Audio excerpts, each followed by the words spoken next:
आज हिसार के जिला पुलिस अधीक्षक बलवान सिंह राणा ने लघु सचिवालय स्थित अपने कार्यालय में एक पत्रकार वार्ता का आयोजन किया। इस दौरान पुलिस अधीक्षक ने जहां ज्यादातर लोगों द्वारा मास्क न पहनने पर अपनी चिंता व्यक्त की, वहीं ऐसे लोगों के खिलाफ सख्त कार्रवाई की चेतावनी भी दी।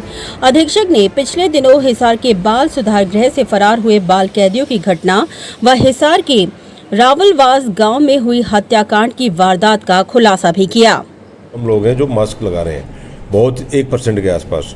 तो हमने जो है डीसी साहिबा और मैंने और कमिश्नर म्युनिसिपल, उन्होंने ज्वाइंटली सीएमओ को भी हमने इंक्लूड किया था, सारे अफसर्स की एक मीटिंग लेकर के, और ये डिसाइड किया है कि बहुत सघन जो है एक ऑपरेशन चलाया जाएगा। जो लोग बगैर मास्क के मिलेंगे, चाहे वो बाज़ार हैं, चाहे वो सड़क हैं, या बैंक जैसे मॉल जैसे इंस्टॉलेशन हैं, वहाँ पर जो बगैर मास्क के जो आदमी मिलेंगे उनको चालान किया जाएगा। और लोगों के साथ में अनुरोध और जागरूक भी किया जाएगा कि एक ही बचाव है कोरोना से, और वो मास्क है।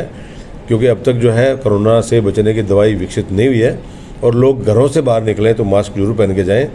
अभी आप देखेंगे आने वाले दिनों के अंदर तीनों डिपार्टमेंट की, पुलिस की, स्वास्थ्य की, रेवेन्यू की और म्यूनसिपल कॉरपोरेशन की जो टीमें हैं, एक पार्टिकुलर एरिया के अंदर बहुत सारी टीमें लगा करके और बहुत सघन तरीके से हम जो है चालान लोगों का करने का और उनको जागरूक करने का जो है वो काम करेंगे। और हमारा पूरा प्रयास रहेगा कि जो भी आदमी घर से बाहर निकले वो इस ज़रूरत को महसूस करे कि बचाव अगर है तो वो मास्क लगाने से ही है, अदरवाइज कोई दूसरा तरीका नहीं है। सर, पर्सनल गाड़ी में बैठे लोगों के भी चालान काट दिए जाते हैं जी। इसकी आप देखो तो गाइडलाइंस ये हैं कि अगर 2 आदमी बैठे हैं, एक आदमी पीछे एक आगे, और एक ड्राइवर सीट पे अगर 3 आदमी गाड़ी के अंदर बैठे हुए हैं तो चालान आपका नहीं होगा। लेकिन अगर उससे ज़्यादा आदमी बैठे हैं, 2 पीछे 2 आगे, तो आपको गाड़ी के अंदर भी मास्क लगाना पड़ेगा। अकेला अगर ड्राइवर है गाड़ी के अंदर तो उसका चालान नहीं होगा, लेकिन 3 आदमी से ज़्यादा अगर है और तो फिर आपको सबको जो है मास्क लगाना पड़ेगा। नहीं लगाओगे तो चालान होगा। 3 में भी नहीं है, 3 में नहीं। रावलवास गांव के जगमिंदर की सिर में हैवी ब्लंट वेपन से और पेट छाती के अंदर जो है नुकीली चीज़ से चोटें मार करके हत्या कर दी गई थी। तो वो हत्या जब की गई जब वो डेयरी के पास कुछ लोग वहाँ बैठ करके आपस में चर्चा करते थे। रात को 10 साढ़े 10 के आसपास वो अपने घर वापस लौट रहा था। जोड़ के पास से सुनसान रास्ता था। सुबह उसकी डेड बॉडी वहाँ पर मिली। मैंने भी उस मौके का वहाँ जाकर के मुआयना किया। तो हमने टीमें भी वहाँ डिप्लाई करी, और एक चीज़ बॉडी को देखने से ये लगी कि जो इसको पहली चोट जो मारी गई है वो सिर में मारी गई है और बहुत हैवी वेपन से मारी गई है। उसके बाद से क्योंकि जो स्टैबिंग के जितने भी जो इंजरी जो थी वो ऐसी थी जैसे कोई आदमी हरकत नहीं करता, और मौके के ऊपर भी किसी प्रकार से स्ट्रगल के संघर्ष के निशान नहीं थे। तो हमने सीआई इंस्पेक्टर की और साइबर आईटी सेल की, डीएसपी साहब की, एसएचओ सदर वगैरह की 3-4 टीमें हमने बनाई और फोकस किया कि ये इस तरीके की वारदात कौन आदमी कर सकता है। कल जो है 3 लोग, जिनमें सतवीर है, विजेंद्र है और सोमवीर, 3 लोगों को उस मुकदमे के अंदर अरेस्ट कर लिया है, और आज उनको अदालत में पेश करके उनका पुलिस रिमांड लिया जाएगा ताकि जो वेपन ऑफ ऑफेंस है उनको रिकवर किया जा सके। सर, मर्डर का मोटिव क्या था? ये जो मृतक जो जगमिंदर जो था, ये इनके बारे में जानकारी ये मिली है कि सतवीर जो है उनकी पत्नी के ऊपर जो है ना ये बुरी नज़र रखता था, और इस बात का उनको इतराज़ था, लेकिन ये बाज नहीं आ रहा था। इसी रंजिश की वजह से इन लोगों ने प्लानिंग बना करके और इसकी हत्या कर दी। ये जो तीनों आपस में लोग गिरफ्तार हुए, इनका आपस में क्या कोरिलेशन है? रिलेटिव्स हैं, दोस्त हैं, क्या? दोस्त भी हैं और रिलेटिव्स भी हैं, और हाँ, उसी गांव के रहने वाले हैं, आपस में परिवार ही है।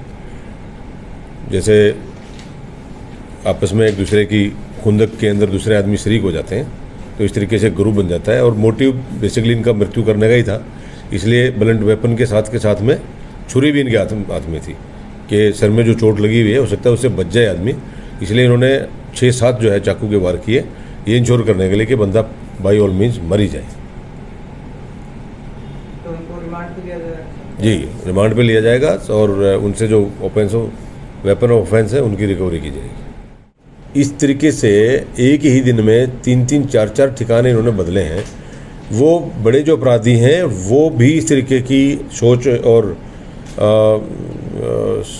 समझ के साथ में आगे बढ़ने का काम नहीं करते। सर, जो बाहर जिला पुलिस के 4 जवान वहाँ थे, बाल सुधार गृह पर ड्यूटी दे रहे थे, जिनको चारों को सस्पेंड किया है, उनमें से 3 तो गैर हाजिर थे, लेकिन एक मौके पर था जिसने पकड़ा था उसको, बाल बंदी को, उसको भी सर क्यों सस्पेंड किया गया? वो मीडिया के सामने भी आया था कि उसकी क्या गलती है? नहीं, वो डिपार्टमेंटल एंगल से जो और काम उसके द्वारा किए जाने थे अपनी ड्यूटी के ऊपर सतर्कता के साथ ड्यूटी करने वाले, वो उन्होंने नहीं कर रखा था और उन कमियों की वजह से उसको भी निलंबित किया गया है। मोरोवर वो पार्ट है उस गार्ड का। अगर 3 जवान इधर उधर गए हुए हैं तो उसकी जिम्मेदारी बनती थी कि वो अपने सीनियर अफसर्स को सूचित करता, लेकिन उसने सूचित नहीं किया, तो इससे बड़ा अनडिसिप्लिन का काम दूसरा नहीं हो सकता। घटना घटने के बाद में, जब घटना घट चुकी है उसके बाद तो सूचित करना बनता ही है, लेकिन एक जो पेट्रोलिंग वहाँ पे प्रोटेक्शन गार्ड जो लगाई हुई थी, तो डेफिनेटली उनका काम था कि बाहरी जो क्षेत्र है उसको प्रोटेक्ट करते और कोई अवांछित घटना घटती है तो उसके ऊपर तुरंत प्रभाव से काबू भी पाते।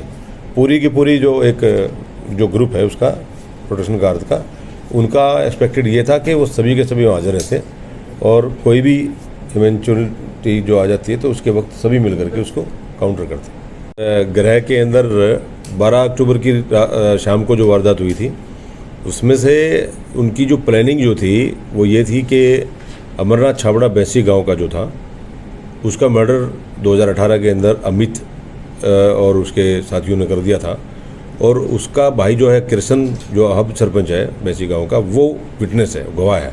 उसका मर्डर की प्लानिंग थी। इन्होंने मंजीत के साथ मिलके, अमित ने और दोनों ने प्लानिंग बनाई। दोनों बालग हो चुके हैं, 18 साल से ज़्यादा उम्र के, और अपने साथ में जो बालिग हैं वहाँ पे, जो children in conflict with law जो है, उनके साथ प्लानिंग करके इन्होंने एक अपना गैंग बनाया। और 2 और जो बालक जो थे वो उन्होंने अपने तरीके से अलग से जो है अपनी प्लानिंग बनाई साथ ही मिलके। एक यहाँ के जो हमारे हिसार के निवासी हैं, वो उनका नाम मैं इसलिए नहीं बता रहा हूँ क्योंकि वो उनकी उम्र अभी 18 साल से कम है, और उन्होंने जो है यहाँ पर एक भोलू जो था वाल्मीकि आज़ाद नगर शास्त्री नगर का, उसका मर्डर करना था। और एक जो लड़का जो था वो यहाँ का नहीं है, भिवानी डिस्ट्रिक्ट का है। उनकी जो प्लानिंग जो थी वो एसोसिएट करना था अमित को, और मर्डर करने के बाद में इन लोगों ने और हीनियस क्राइम करने थे, ATM लूट की या डकैती वगैरह की जो है वो प्लानिंग करनी थी।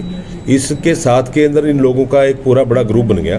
विचारधाराएं, कॉमन ऑब्जेक्ट तो एक ही था, और उसको लीड कर रहे थे अमित और मंजीत दोनों, उस ग्रुप को मर्डर के पर्पज़ के लिहाज से। और बाहर निकल के इन्होंने वेपन कार्य करने थे, लेकिन ये अपने मंसूबों में कामयाब नहीं हो पाए, क्योंकि शायद जो रोहतक की जो टीम थी वो भी तैयार थी, हमारी टीमें भी बार बार अटैक कर रही थी। अमित ने पूरा प्रयास किया अपने साथियों के साथ वहाँ पहुँचने का, लेकिन काफ़ी रेड वगैरह जो चल रही थी और इनकी जहाँ पर इनपुट मिल रहे थे, पीछे पीछे पुलिस लगी हुई थी, इसलिए वो अपने मकसद में कामयाब हो नहीं पाए, और उसको कल गिरफ्तार करके और 6 दिन के पुलिस रिमांड के ऊपर लिया गया है। और भी अभी हम गहनता से पूछताछ कर रहे हैं कि जो बाल सुधार गृह के अंदर इस प्रकार की जो वारदात हुई है और इतने लोगों को इन्होंने एसोसिएट किया है, तो वहाँ पर और क्या इनकी प्लानिंग चलती है, जो बाल अपराधी हैं उनके दिमाग के अंदर किस प्रकार का क्राइम करने की और किस प्रकार से क्राइम करने की मोटिवेशन उनके अंदर मिलती है, वो सभी चीज़ों को लेकर के हम इन्वेस्टिगेशन कर रहे हैं। और उसमें प्रिवेंशन के बारे में women and child development department से भी हम शेयर करेंगे, जेल डिपार्टमेंट से भी शेयर करेंगे, ताकि इस प्रकार की पुनरावृत्ति को, जो मानसिक डेवलपमेंट होती है, बच्चे हैं अपराध कर बैठते हैं, लेकिन बाद में अगर उनके दिमाग में वही अपराध को करने की धुन अगर सवार रहती है तो वो और जघन्य अपराध करने की तरफ वो अग्रसर होते हैं। तो उन लोगों को किस तरीके से रोका जाए, वो हम वुमेन एंड चाइल्ड डेवलपमेंट के साथ में जो इंटरोगेशन है उनको शेयर करके, और पुनरावृत्ति ना हो इस प्रकार की, उसको इंश्योर करने का हम काम करेंगे। कितने लोग पकड़े जा चुके हैं? अब तक जो है इनमें 7 लोग जो है वो पकड़े जा चुके हैं, और बाकी जो बचे हुए हैं मैं आपके माध्यम से बता दूं कि जहां जिन जिलों के ये बाल अपराध इन्होंने जहां पर भी किया है, वहां के एसपीज के साथ में पूरा डाटा शेयर किया जा चुका है, और वहां की पुलिस भी उनको उनकी धरपकड़ के लिए सक्रिय है। और उससे बड़ी चीज़ ये है कि सभी हम मिलकर के पूरे जहाँ के रेजिडेंट हैं वहाँ के एसपी और हम भी ये प्रयास में है कि कहीं ये बाल अपराधी को और अपराध ना कर बैठे, अपराध करने से ही पहले इनको दबोच लिया जाए। सर, अभी तक की कोई लापरवाही सामने आई है? किसकी लापरवाही रही थी इस तरह से? वो एक रिपोर्ट एडीसी की अध्यक्षता में जो है वो बनी थी और वो कमेटी की रिपोर्ट जा चुकी है सीनियर अफसर्स के पास में। कुछ कमियां उनके अंदर मिली हैं, उन कमियों को हाईलाइट किया गया है और उनका उसके ऊपर एक्शन जो है वो उच्च स्तर के ऊपर लिया जाना है। और हमारी जो लोकल पुलिस की एक आउटर एरिया के अंदर प्रोटेक्शन गार्ड थी, प्रोटेक्शन गार्ड क्योंकि 6 बजे का वक्त था तो उस वक्त एक संतरी वहाँ पर उपस्थित था जिसने एक भागते हुए एक बच्चे को भी पकड़ा है, लेकिन सभी के सभी वहाँ पर उपस्थित नहीं थे। अगर होते तो शायद प्रिवेंशन हो जाती, इसलिए हमने इसको लापरवाही माना और इसके ऊपर कड़ा संज्ञान लेते हुए चारों पुलिसकर्मियों को निलंबित करके और उनके खिलाफ विभागीय जांच जो है वो चल रही है। तो अब सिक्योरिटी बढ़ा दी है सर वहाँ पर? जी, वही जो अंदर की जेल विभाग के द्वारा जो वहाँ पर सिक्योरिटी जो होती है, बेसिकली सारा इंतजाम तो जेल विभाग का ही है और उनके द्वारा भी संख्या जो है वो बढ़ाई गई है, उसका प्रपोजल है। और हमने गार्ड दूसरी गार्ड वहाँ पर लगा करके और मोबाइल पेट्रोलिंग जो है उसको भी स्ट्रेंथन हमने किया है वहाँ। ये कितने महीनों से लगे हुए थे सर? और पहले भी उन्होंने कोई योजना बनाई थी इससे पहले भागने से पहले? कोई प्रयास किया होगा? अभी पूछताछ में ये पता लगा है कि ये 15-20 दिन से इनकी प्लानिंग चल रही थी, इसलिए इन्होंने जो वहाँ सेल के अंदर जो लॉकर जो होते हैं उसके नीचे सपोर्ट के लिए लकड़ी होती है, वो लकड़ी को उठा करके क्योंकि उसके में कील होती है वो हथियार बनाया और उन्हीं कील के टुकड़ों को तोड़ करके सुए टाइप में जो है ना वो एक वेपन के रूप में उन्होंने यूज़ किया है। 15-20 दिन से इनकी वहाँ पर प्लानिंग चल रही थी और पूरा इन्होंने स्टडी, क्योंकि 21-22 साल का अगर कोई बच्चा हो जाता है तो बच्चा नहीं रहता, वो क्रिमिनल एंगल से इन्होंने पूरी मूवमेंट है जो वहाँ वार्डन्स की वो पूरी स्टडी की, किस वक्त के ऊपर कौन सा वार्डन कहाँ पे होता है और वो क्या कार्रवाई करता है, कितनी फोर्स की ज़रूरत पड़ेगी, पूरी प्लानिंग के साथ इन लोगों ने उस पर काम किया और प्लानिंग के साथ में जो है इस घटना को अंजाम दिया। सर, जो 18 साल से ऊपर हो गए उनको 9 जेल भेजा जाएगा। अब जो अपराध हुआ है इस डेट को 12 अक्टूबर को जो बच्चे 18 साल से ज़्यादा उम्र के हो गए हैं वो बालिग हैं और उनके साथ वही सलूक किया जाएगा जो एक बालिग अपराधी के साथ में किया जाता है।